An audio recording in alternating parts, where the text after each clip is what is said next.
Tollywood young director Malladi Vashishtha గురించి ప్రత్యేకంగా పరిచయాలు అవసరం లేదు. ప్రస్తుతం ఈయన పేరు నిత్యం వార్తల్లో వినిపిస్తూనే ఉంది. ఈయన ప్రస్తుతం మెగాస్టార్ చిరంజీవితో విశ్వంభర మూవీ చేస్తున్నాడు. భారీ అంచనాలతో మూవీ సమ్మర్ కి రిలీజ్ కాబోతోంది.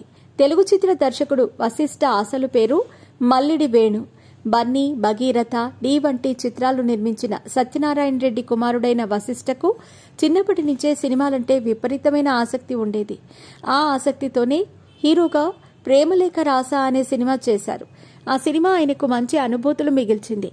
అయినా సరే నటుడిగా కొనసాగే ఉద్దేశం లేకపోవడంతో ఆయన డైరెక్షన్ వైపు యూటర్న్ తీసుకున్నారు.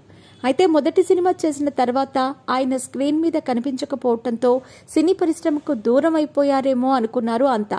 కానీ సినీ పరిశ్రమ మీద విపరీతమైన మక్కువ పెంచుకున్న వశిష్ఠ అందుకు భిన్నంగా దర్శకుడిగా కొంతకాలం ప్రయోగాలు చేసి నందమూరి కళ్యాణ్ రామ్ హీరోగా పెట్టి బింబిసారా అనే కథ సిద్ధం చేసుకున్నారు. చాలా కాలం నుంచి హిట్ కోసం ఎదురు చూస్తున్న కళ్యాణ్ రామ్ కి ఒక బ్లాక్ బస్టర్ హిట్ అందించారు. ఒక్కసారిగా ఆ సినిమాతో సినీ పరిశ్రమ మొత్తాన్ని తన వైపు తిప్పుకునేలా చేశారు.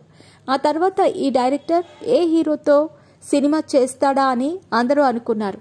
రెండో సినిమానే మెగాస్టార్తో చేసే ఛాన్స్ కొట్టేశాడు. సాధారణంగా మెగాస్టార్ చిరంజీవి లాంటి హీరోని అప్రోచ్ అవటమే చాలా కష్టం. అలాంటిది ఏకంగా రెండో సినిమాని మెగాస్టార్తో చేసే ఛాన్స్ దక్కించుకున్నాడు వశిష్ఠ. మెగాస్టార్ చిరంజీవితో విశ్వంభర అనే సినిమా మొదలుపెట్టి ఒక సోషియో ఫ్యాంటసీ థ్రిల్లర్గా ప్రేక్షకుల ముందుకు తీసుకొచ్చేందుకు సర్వం సిద్ధం చేశాడు. ముందుగా సంక్రాంతికి రావాలని అనుకున్న కొన్ని కారణాలతో వాయిదా పడింది. త్వరలోనే విశ్వంభర సినిమాతో ప్రేక్షకుల ముందుకు రాబోతున్నాడు వశిష్ఠ.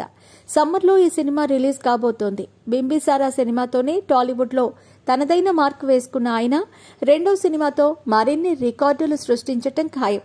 ఇదిలా ఉండగా కళ్యాణ్ రామ్తో మరో సినిమా చేయనున్నాడని గతంలో వార్తలు వినిపించాయి.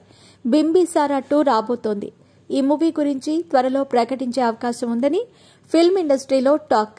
ఇకపోతే ఇటీవలే తండ్రిగా ప్రమోషన్ పొందిన వశిష్ఠ విశ్వంభర తర్వాత మరో స్టార్ హీరోతో ప్రాజెక్ట్ పట్టాలెక్కించబోతున్నారు.